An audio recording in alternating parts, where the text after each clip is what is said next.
Shalom, nous allons étudier le Daf Nun Aleph dans Masechet Avodah Zarah. Nous reprenons cette ligne à la fin du Daf Nun Amud Bet. Amarav Yudam Marav, Avodat Kochavim, une Avodah Zarah, Shodim Otam Bemakel, qui a l'habitude d'être servi avec un bâton. Donc on remue un bâton, on fait des gestes avec un bâton. Shiber Makel Befanea Chayav. Si on casse le bâton devant elle, on est Chayav. Zarak Makel Befanea Patur. Si on a simplement jeté le bâton, on est Patur. Je rappelle que la Avodah ici n'est pas exactement de casser le bâton ni de le jeter, c'est de le secouer. Simplement ici la personne n'a pas fait exactement l'avoda habituelle de cette avoda zara, mais il l'a cassé ou il l'a lancé. S'il l'a cassé, il est chayav. Sinon, non, je rappelle quand même quelques klalim, quelques généralités. Il y a deux manières finalement de faire un interdit d'avoda zara. Soit de faire ce qui est considéré comme étant l'habitude de cette avoda zara, le service habituel de cette avoda zara, donc c'est différent en fonction des pratiques de Rav de Kochavim.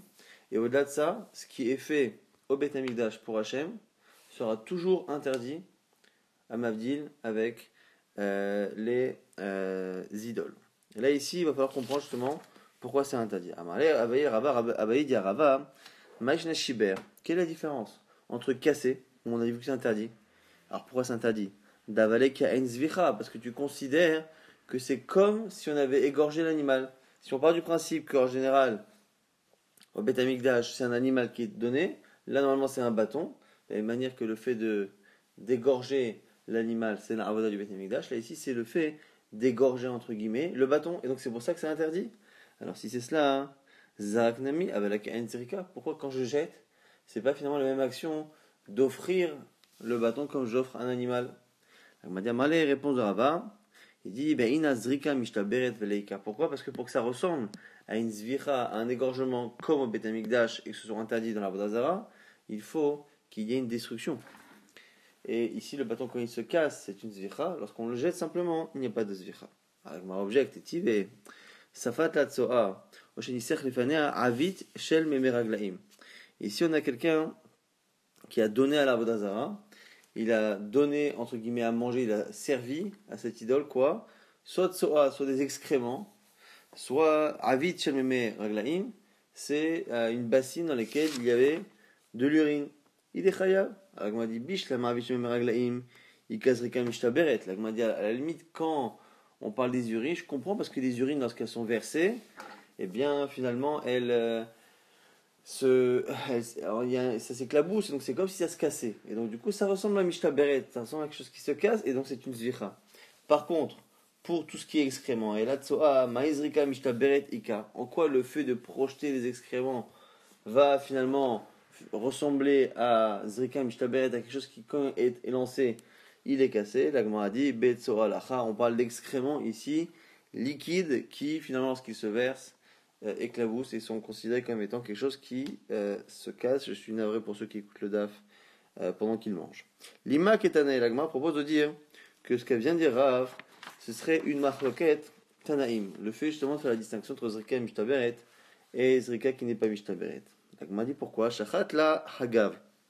Celui qui a pris une sauterelle et qui l'a offert à la Vodazara en lui faisant la Shrita. Rabbi Yehuda Mechayev, Chachamim Potrim, selon Rabbi Yehuda, il est Chayav, selon Chachamim, il est Pato. Maïla Bakamiflagé, n'est-ce pas que c'est ça la discussion de Marsava Amrinan qui a Enzvicha, ou Marsava Amrinan qui a Enzvicha? Que un pense qu'il faut que ça ressemble à Enzvicha, l'autre dit qu'il n'y a pas besoin que ce soit ressemblant à Enzvicha, et là qu'il y a une panie, il faut que ça ressemble à exactement au Beth Amikdash. Et donc du coup, ce serait ça finalement la marloquette ici. Pourquoi on a un qui interdit le fait, enfin qui rend chaya celui qui a offert, qui a tué une sauterelle, et l'autre non? C'est que celui qui pense qu'il suffit qu'il y ait une destruction, eh bien il dira qu'il est chaya. Celui qui dit qu'il faut que ça ressemble vraiment au Beth Amikdash, à ce moment-là, le fait de tuer une sauterelle ne ressemblera jamais vraiment au fait de tuer un animal pour le Beth Amikdash. La Gemara dit l'eau des coulades, mais alors il n'y a qu'un zvicha, il n'y a qu'un panim bainan. La Gemara dit non, c'est pas ça la marloquette là-bas. Tout le monde est d'accord, à la limite, que on ne se suffit pas de zvicha, il faut que ça ressemble vraiment qu'à une panim à ce qu'il y avait au Beth Amikdash, à l'intérieur du Beth Amikdash. Simplement, chez Nechagav, c'est spécial pour la sauterelle, dont finalement l'endroit, la gorge, ressemble un peu au niveau de la morphologie à celle d'un animal que l'on va donner au Beth Amikdash. Et donc, la question c'est est-ce que ça ressemble finalement à ce qu'au Beth Amikdash ou pas? Donc finalement, cette halakha là-bas et cette marloquette, la Bible Chachamim n'est pas liée à la halakha de Rav. Marav Nachman Amar Rabba Barabo Amarav, toujours halakha au nom de Rav. Avodat Kochavim She'odim Ota B'Makel Sheva Makel B'Fanei Chayav Ve'Ne'eseret. Zarak Makel B'Fanei Chayav Ve'ena Ne'eseret. On a une halakha qui nous dit ici qu'une avodat zara qui encore une fois est servie par un bâton. Shibem Makel B'Fanei Chayav. Si on a cassé le bâton, eh bien on est chayav et le bâton devient un seau. Zarak Makel B'Fanei Chayav Ve'ena Ne'eseret. Alors, Agmara dit que maintenant, on nous dit quoi? Que s'il a lancé le bâton, il est chayamita, il a fait Avodah Zara, simplement le bâton lui-même n'est pas interdit. Alors, Agmara dit Amalé, Rava, le Rav Nachman, Rava dit à Rav Nachman, Maishna Shiber, Daviala Kaen Zvicha, Zarak Nami, Aviala Kaen Zerika. Quelle différence entre le fait de casser et le fait de lancer? Agmara dit Amalé, Beina Zrika Mishtaberet Veleika. Même réponse que tout à l'heure, c'est-à-dire qu'on a besoin que la chose soit brisée. Maintenant apporte une autre question. Si c'est cela, comment faire avec les pierres de Marcoulis? On a vu que c'est des pierres qu'on lançait comme ça à cette idole là de Mercure. Comment faire pour que ce soit interdit? Parce que finalement on jette, mais ça ne se casse pas, donc c'est pas une zvicha. Alors Amal lui dit Afli Kachali, moi aussi. Anachma dit que moi aussi, lui aussi avait la question. Et les Rabba Baravoa, j'ai posé la question à Rabba Baravoa. Rabba Baravoa, les Chia Barav, qui lui-même l'a posé à Chia Barav, Chia le fils de Rav et Chia Barav, il a posé lui-même à Rav, son propre père. Et Amalé lui a dit, Nasaki Migdal Avodat Kochavim.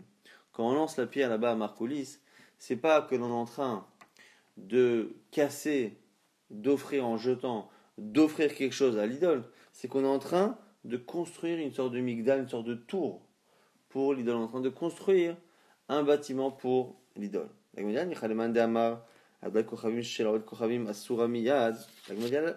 la limite, je peux comprendre cela.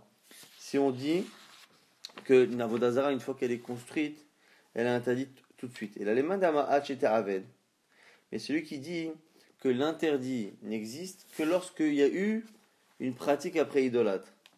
Tishtere, deha lopalcha.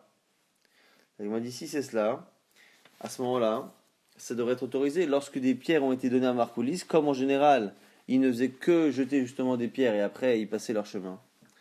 Eh bien, normalement, les pierres de Marcoulis devraient être autorisées selon l'avis qui pense que un monument d'Avodah Zara ou une Avodah Zara n'est interdite que lorsque quelqu'un s'est prosterné dessus, quand les gens ont jeté la pierre, comme la pierre ne se casse pas, ça peut pas ressembler à une zvicha, ça peut pas ressembler à une shrita. Comme les goyim juste ils jettent et après ils passent, eh bien ils ne se prosternent pas. Selon ceux qui disent qu'une avodah zara construite pour cela n'est interdite que lorsqu'il y a eu réellement prosternation, ça devrait être autorisé. La Gemara propose la Gemara dit peut-être que les pierres que l'on lance, elles ont deux missions. À la fois construire une avodah zara, ils sont en train de construire une tour d'avodah zara, et en même temps, chaque pierre est une partie de l'avodah zara, mais en même temps est un don au reste de cette construction. C'est-à-dire qu'on estime que c'est comme si quand je lance la pierre, c'est à la fois une pierre qui se rajoute à l'édifice et qui crée cette avodah zara, mais en même temps, on parle du principe qu'il y a déjà un édifice et que cette pierre, c'est un cadeau que j'offre à cet édifice. Et donc chaque pierre a finalement une double fonction, et cette double fonction fait que si elle est tikrovet l'avodah zara, c'est interdit miyad. On dit achi, vatraita mi'a, tishtare.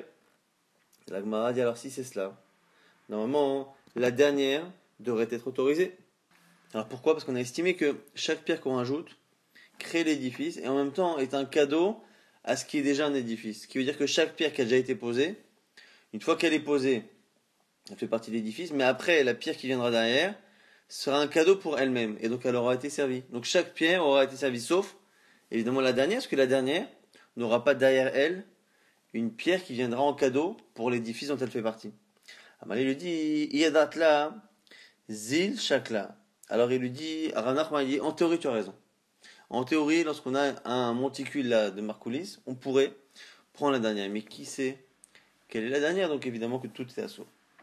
Autre proposition, Ravashi Amar, Ravashi complète.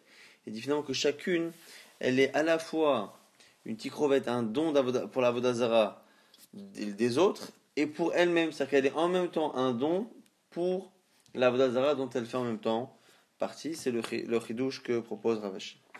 Là, on a maintenant dans la Mishnah, un peu plus loin, donc c'est Amoud Bet, Matza berosho ksutu ma'ot, okelim are elu mutarin. Celui qui a trouvé à côté de l'idole de Marcoulis, ksut ma'ot okelim, il a trouvé un vêtement, de l'argent ou des outils ou des vêtements, are elu mutarin, ils sont autorisés. Par qu'il a navim vatarot shel shibolim veyinot ushmanim uslatot. S'il trouve par contre atarot, par qu'il a navim, c'est donc des grappes de raisin, atarot shel shibolim ou des épis de blé, yenot, du vin, shmanim uslatot, tout ce qui est huile ou tout ce qui est farine, kodava shekatsebo, karev, les gabébinach, et toute chose qui peut être approchée, ou l'équivalent est approché au Beth Amikdash, c'est assourd.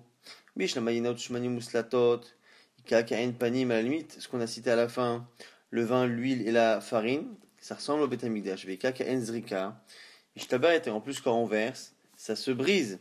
Et là, par qu'il a un avis, va taroche à shibolim, loka en panimika, loka en zrika, mishtaberitika, la Gemara dit, mais par contre, ce qu'on a cité au tout début, c'est-à-dire les grappes de raisin et les épis de blé, ça ressemble pas à ce qu'il y a au Beth Amikdash, parce qu'on n'offre pas au Beth Amikdash des grappes de raisin et des épis de blé. Et en même temps, quand on le verse, quand on le jette, ça ne se brise pas, pour que ça soit une shrita. Donc ça ressemble pas au Beth Amikdash, ça ressemble pas non plus à une shrita. Pourquoi ce serait interdit? Amarava ma'ula kegon sheptsaran mitechila lekach. La Gemara nous dit, c'est un cas où dès le départ, les Odeh Kochavim ont coupé le blé ou coupé la vigne pour justement cette avodazara. Donc c'est pour ça que c'est directement interdit, mais c'est pas le fait de l'avoir posé là-bas qu'il a interdit. Amar Rabbi Abou nous dit maintenant, Amar Nachman au nom de Rav Nachman. D'où sait-on que celui qui égorge un animal pour la vodazara, mais un animal qui a un défaut, dont on sait qu'il est patour de la peine de mort. Celui qui égorge un animal pour des divinités, Yahoram sera mis en harem, bilti Hashem levado, car ça n'est que pour Hashem qu'on fait ça. Lo asra Torah et la ka'en banim. On voit ici encore une fois que Hashem n'a interdit de faire aux idoles que ce qu'il voudrait qu'on fasse pour lui. Et donc ce Bitil Hashem Levado vient limiter et nous dire que si, dans tous les cas, ce n'était pas quelque chose qui était faisable pour Akadosh Baruch Hu, et ça ne rentre pas exactement dans le cadre de ce qui est assour, en tout cas ici Midin Torah, et qui rend coupable, passible de la peine de mort. Aveba, Rava étudié le sujet, Bema Ilema Bodukim Shebain, Agma dit de quel défaut parle-t-on? Si on parle d'un petit défaut qu'il y a dans l'œil, je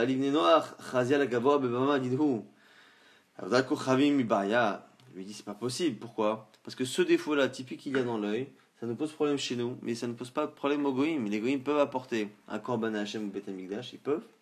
Et s'ils apportent un korban à Hachem, ils ont le droit d'apporter ce korban-là avec ce défaut-là. Donc ça n'a pas de sens d'imaginer que ce qui serait accepté par Hachem, dans certains cas, serait un défaut de telle sorte à ce que il n'y aurait pas de issour de la porter à la Vodazara. Et là, forcément, la Gemara propose Bemchousa Ever, lorsqu'il y a un membre qui est manquant. Alors, Vedi Rabbi Elazar, selon Rabbi Elazar, Rabbi Elazar disait Elim Chousa Ever, chez Ouasso, d'où sait-on qu'un animal à qui manque un membre est interdit comme korban, même pour un ben noir, pour un non-juif, chez Neymar, ou Mikol Rahai, Mikol Bassa, Shneim Mikol Tevela Tevala Hayatitar. Lorsque Hachem a demandé à Noach de prendre tous les animaux avec lui, Mikol Achai de tous les êtres vivants, Mikol Bassar de toutes les chairs. Pourquoi répéter tous les deux, Mikol Achai, Mikol Bassar, même s'il y a un midrash qui parle des Shedim, Amara Torah, Avebema Shechain, Rache Evarim Shela. Tous les êtres vivants, Mikol Achai, Mikol Bassar de toutes les chairs, pour montrer que toute la chair de l'animal est présente et vivante. C'est pour exclure un animal qui serait amputé ou handicapé. Haï Mikol Achai, Miba Elele Maoute, Trefa, la Gemara dit, mais attends, mais pourtant Mikol Achai, on s'en sert déjà pour dire qu'il faut exclure celui qui est tréfa, l'animal qui est vivant, mais qui a une blessure qui fait que normalement il ne peut pas vivre. La Gemara dit, non, ça on l'apprend de l'Echayot Zera Nafka. De la suite qui dit l'Echayot Zera, quelque chose qui peut justement survivre. Et donc, un animal qui peut non seulement survivre l'Echayot Zera, mais en même temps enfanter. Et comme on part du principe qu'un animal qui est tréfa, qui a un défaut de telle sorte à ce qu'il ne tiendra pas un an, ne peut pas enfanter, et bien du coup, en disant là-bas qu'il faut que ce soit des animaux qui puissent enfanter, ça exclut déjà ce cas-là. On m'a dit, les mandamar, ça va selon ceux qui pensent que tréfa est na yoledet. Et là, les mandamar tréfa yoledet, ceux qui pensent que la tréfa, elle est oui yoledet, elle peut enfanter. Maïkal mema, les chayot zera, ça exclut finalement celui qui ne peut pas faire d'enfant, comme un animal, mais ça n'exclut pas la tréfa. Et au mikol achai, finalement, si on dit ici que c'est pour autre chose, la Gemara dit amakra, itar bedomin lach.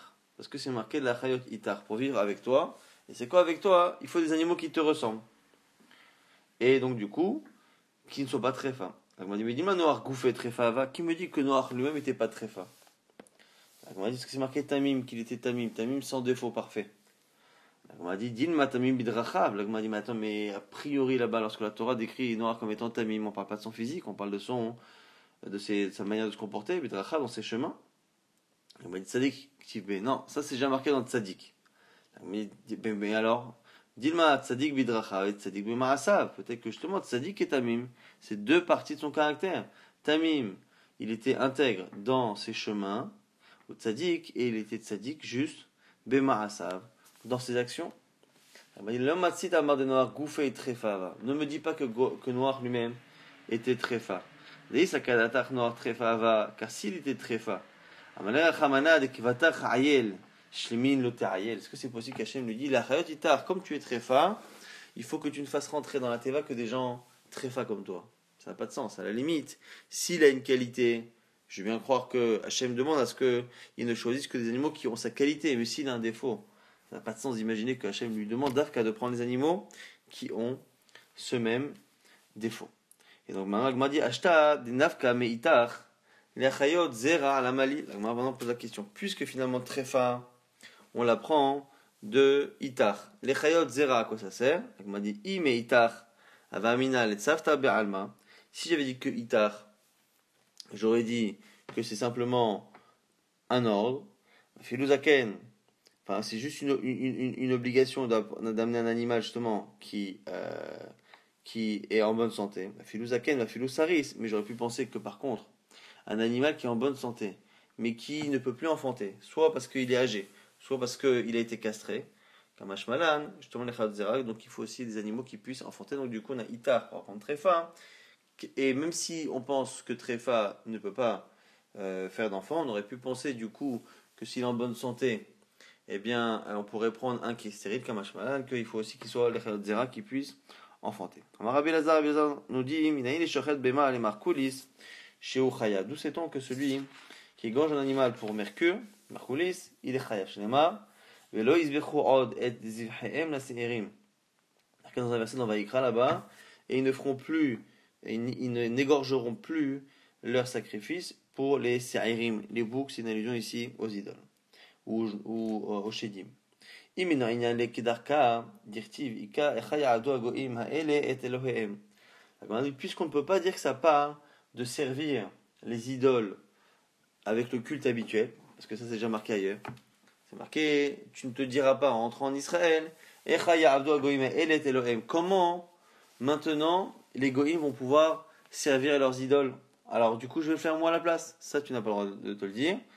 Alors du coup on a un principe, puisque on a deux fois l'interdit de servir ces idoles. Une fois c'est marqué, tu ne feras pas comme faisaient ces idoles en voulant les remplacer. Après que c'est marqué, et on ne fera plus de sacrifice à ces idoles, et bien du coup c'est pour nous apprendre le cas des sacrifices que c'est interdit, même si c'est pas l'habitude de cet Avodah Zara.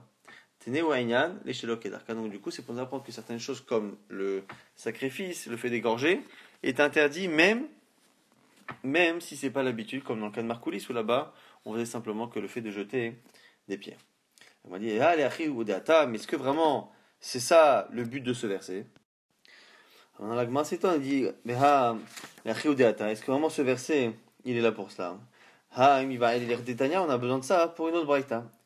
C'est marqué là-bas, Adkan, hu, medaber bekodashim shekdisham bishat isur abamot. Ici, on va parler de l'interdit d'apporter des sacrifices pour Akadosh Baruch Hu, mais en dehors du Mishkan. Et ça, c'est quelque chose qui est apparu au moment où il y a un Mishkan. Tant qu'il n'y a pas de Mishkan ou de Beth Amikdash, on peut faire des korbanot pour Hachem partout. À partir du moment où il y a un endroit qui est centralisé, ça devient interdit. Et ça se termine à la fin, justement, par le verset qui dit qu'ils feront plus, justement, de sacrifices pour les idoles, comme si finalement, et c'est comme ça que ça ressort un peu du verset, la raison pour laquelle on n'avait pas le droit de servir Hachem en dehors de l'endroit qui était justement l'endroit qui centralisait tout cela, était de peur qu'on en vienne finalement après à s'éparpiller non seulement au niveau géographique, mais en même temps au niveau de l'intention et de faire pour autre chose qu'Akadosh Baruch Hu. Alors, au début, ça nous parle de celui qui a non seulement mis de côté un animal lorsque c'était interdit, de le faire en dehors du Beth Amikdash, et en même temps, il a fait la avoda, les kriban, bishat isur abamot. Shara Shama Amour Shinema, c'est marqué là-bas la punition. Vel petach moed lo evio, quelqu'un qui n'a pas amené le sacrifice au El Moed, et du coup, venicheta isha'i, il sera retranché, donc ça c'est leur onesh. Shamanu azara, d'où on sait que c'est interdit. Donc d'abord, on nous parle de la sanction, d'où on sait que c'est interdit. Bichlal, Talmud Lomar, pen ta'ale olotecha bechol makom asher tireh, de peur, Ishamer lecha, garde-toi d'approcher les korbanot là où tu en as envie. Et on sait que Keder Rabbi Avin, Amar Rabbi La'a, au nom de Rabbi La'a, Amar Rabbi Avin, Ramar Rabbi La'a, Kol makom shenema Ishamer ou pen ve'al, et Noël Blotan. C'est dans la Torah lorsqu'on te dit garde-toi de faire ou ne fais pas, enfin al tarasé ou enfin évite de faire. À chaque fois c'est un lot tarasé. Donc on a bien une phrase négative pour nous dire de ne pas le faire et en même temps une sanction là-bas de karet qui est marquée. Maintenant Mikan Ve'elar pour la suite du verset. Ça nous parle de celui qui aurait été magdish un animal. À l'époque on pouvait faire des korbanot en dehors, avant le Mishkan donc, mais le temps qu'il apporte le sacrifice, le Mishkan est arrivé, donc il ne peut plus le faire à l'extérieur. Alors, du coup, c'est là qu'il transgresse. Afin que les Bnei Israël amènent les sacrifices qui se faisaient à l'extérieur, afin que maintenant ils les amènent au Mishkan. Et la Gemara nous dit que c'est une référence chez Tartikva, ce qui était autorisé à l'époque, maintenant je te l'interdis. Alpenatade menamet chez Kol Azoveach Mamat Bama Bishat Isur Bamot Mala Alavakatuv Kilu Zoveach Alpenatade, pour nous dire dans les champs que celui qui fait un sacrifice en dehors du Beth Amikdash ou du Mishkan au moment où Hachem l'interdit, c'est comme s'il faisait un sacrifice pour l'Avodah Zara. Vehevium l'Hachem, après c'est marqué là-bas, ils amèneront ça à Hachem. Zom mizat assez, c'est mizat positive d'amener le korban. Mizat l'autre assez la négative. Neidou on le sait, tamuloma, velo isbechu od, et zifrehem, et ils ne feront plus de shrita, ils n'égorgeront plus leur sacrifice pour les Elohim justement. Yachol anush karet, on aurait pu penser que c'est chayav karet, tamuloma, chokad olam tiezot lahem.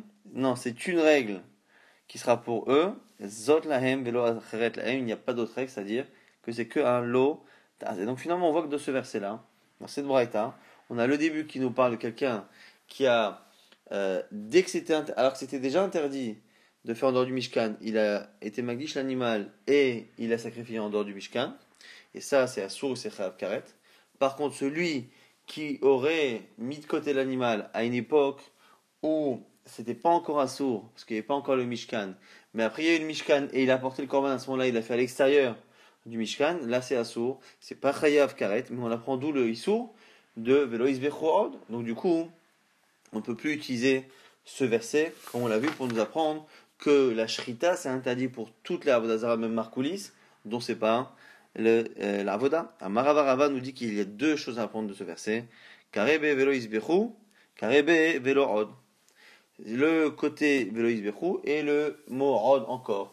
Velo isbechu c'est une chose, et lo isbechu od, c'est pour nous apprendre pour la avodah zara. Donc, l'interdit lo isbechu, c'est par rapport à ce qu'on vient d'étudier, c'est par rapport à l'interdit de faire la shrita pour Hachem, et velo od, c'est aussi par rapport à l'avodah zara. Quoi qu'il arrive, on n'a pas le droit de faire une shrita à l'avodah zara, même si c'est pas l'habitude de cette idole, et ça vient ainsi. Matzar, roshoma od, kesuto kelim, arelu mutarim, on reprend la Mishnah qu'on a fait il y a quelques instants, dans le DAF, s'il trouve à côté de l'idole de Marcoulis de l'argent, un manteau, des kilim, des vêtements, des ustensiles, ils sont autorisés. Par qu'il a navim, atarot shibolim, inot sheshmanim ou slatot.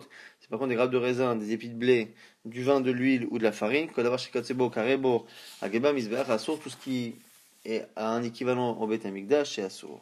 On va dire, mais donc c'est tout cela. Rabbi Chia bar Yosef. Rabbi Chia bar Yosef dit, Amar Rabbi Oshaya, non de Rabbi Oshaya, Katuv, Echad Omer, c'est marqué une fois, Vatirouet, Shikutsehem, Ed Gilulehem, Aetz Vaeven, Kesef Ezahav, Vashayim Mahem.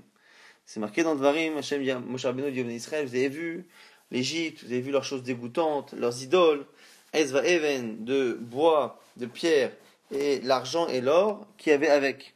Et Katuv Echad Omer, et l'autre verset dit, l'autre Tachmod, Kesef Ezahav Alev, tu ne désireras pas l'or et l'argent qu'il y a sur ces idoles. Alors, Haketsad, comment faire pour concilier deux? Puisqu'a priori, on a l'impression du premier verset que Hachayim, tout ce qui est avec les idoles, c'est interdit.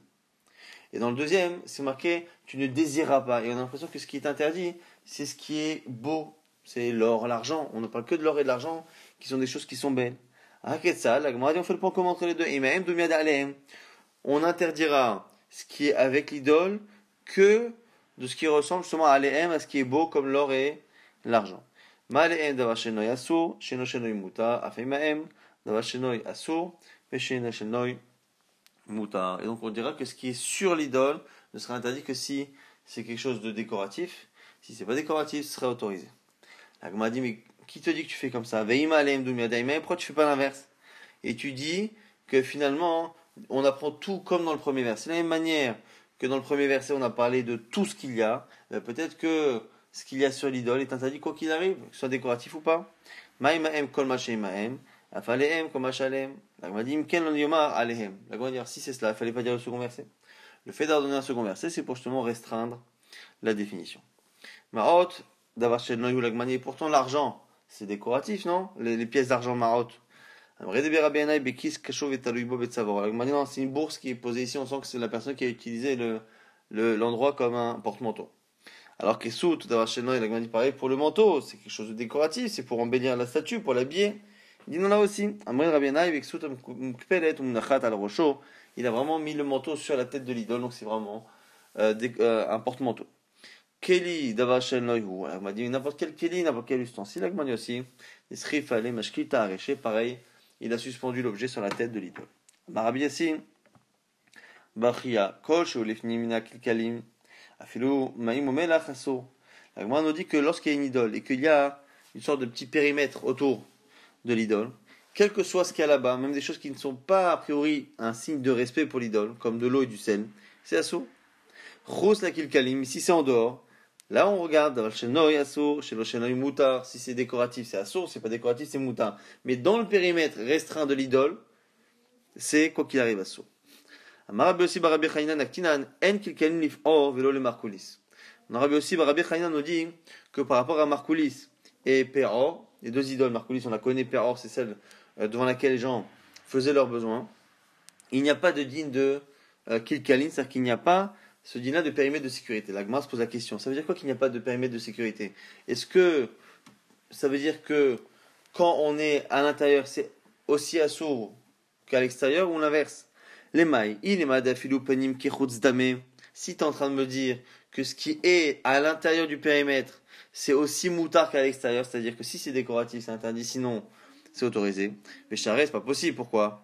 Ashta parum farin kame. Puisque ici, pour Baal Père en l'occurrence, les gens se déshabillent, font leurs besoins devant. Mais Melach, l'homme tu vas me dire que maintenant on va regarder peut-être que le sel ou l'eau, c'est pas kavod, alors du coup c'est pas assourd. Pas chouchelo. Et là, afilu chutz qui finit d'amelag. Maintenant c'est pour dire justement qu'il n'y a pas de périmètre dans le sens où tout est comme le périmètre. C'est-à-dire que tout est assourd et c'est assourd quoi qu'il arrive et on ne fait pas de distinction entre ce qui est proche et ce qui ne l'est pas. Nouvelle Mishnah, Avda Kochavim Shayala Gina Omechatz Neni Mehem Shelo Betova. Ve'en Neni Mehem Betova. S'il y a une avodazara, qu'il y a dans le jardin, il y a un jardin, il y a un mechatz, il y a un bain, Neni Mehem Shelo Betova. On peut en profiter Shelo Betova. Alors Shelo Betova, on avait vu dans une sugia, Rachid Abba disait qu'il fallait pas être reconnaissant. Là ici, c'est si on ne paye pas. Il faut pas que l'argent aille après au prêtre, comme on verra tout de suite. Ve'en Neni Mehem Betova. Aya Shelo Si par contre, le Mechatz appartient à la fois à un temple, l'idole, et en même temps à quelqu'un d'autre, ce serait autorisé, on verra exactement dans la Gemara comment. On nous dit à la fin dans la Mishnah, une Avodat Kochavim faite par un goy, elle est interdite immédiatement à sa construction. Si c'est un juif qui l'a fait, eh bien il faut qu'il la fasse à Avodat Zara pour que ça devienne interdit. Amar Abaye, Betova Betova ad Komrim, Shelo Betova Shelo Betova ad Komrim. Quand on dit qu'il ne faut pas qu'il y ait un profit à l'idole, c'est un profit pour les prêtres eux-mêmes.